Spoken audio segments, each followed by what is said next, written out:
as Russia's invasion of Ukraine ends a post-Cold War era of low tension and cooperation. NATO allies woke up recently to Russia's supremacy in strategic Arctic latitude. Russia have scaled up military exercises in the region. Chinese and Russian warships conducted a joint exercise in the Bering Sea in September. Norway raised its military alert level in October. According to Arctic experts, it would take the West at least 10 years to catch up with Russia's military in the region, if it chooses to do so.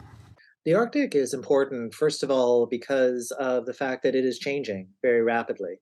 With the melting of the ice cap, there has been a great deal of discussion among Arctic and non-Arctic states about the economic potential.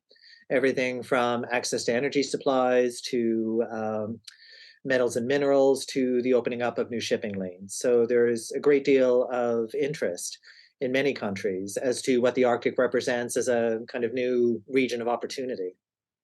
In a Pentagon strategy document released in October, the United States stated its commitment to improving early warning surveillance systems in the Arctic, but the pace of the planned modernization is unclear. At the same time, fast rising temperatures are creating problems for some U.S. military infrastructure built on permafrost foundation, which are melting. Coastal erosion could also impact U.S. radar sites, the Pentagon says. You have the very open, very visible reopening of Russian military installations and the development of new bases in order to monitor the Arctic Ocean on the Russian side. But I would say the bigger concern right now is not necessarily that. It's rather the fact that Russia is now starting to make much more frequent incursions using ships, using submarines, using aircraft into other parts of the Arctic. And that is starting to cause a concern about Arctic security in many countries, including here in Norway.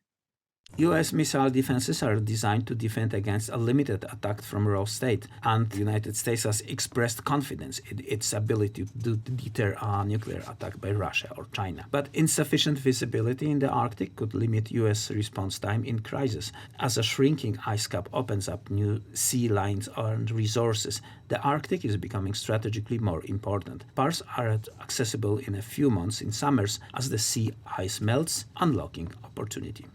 The waters between Greenland, Iceland and the UK, known as a GI-UK gap, are the only way Russia's northern-based ships can reach the Atlantic. The shortest path by air to North America for Russian missiles or bombers would be over the North Pole. For the NATO allies, the GI-UK gap is crucial for links across the North Atlantic. There are oil and gas fields too. Norway is now Europe's largest gas supplier.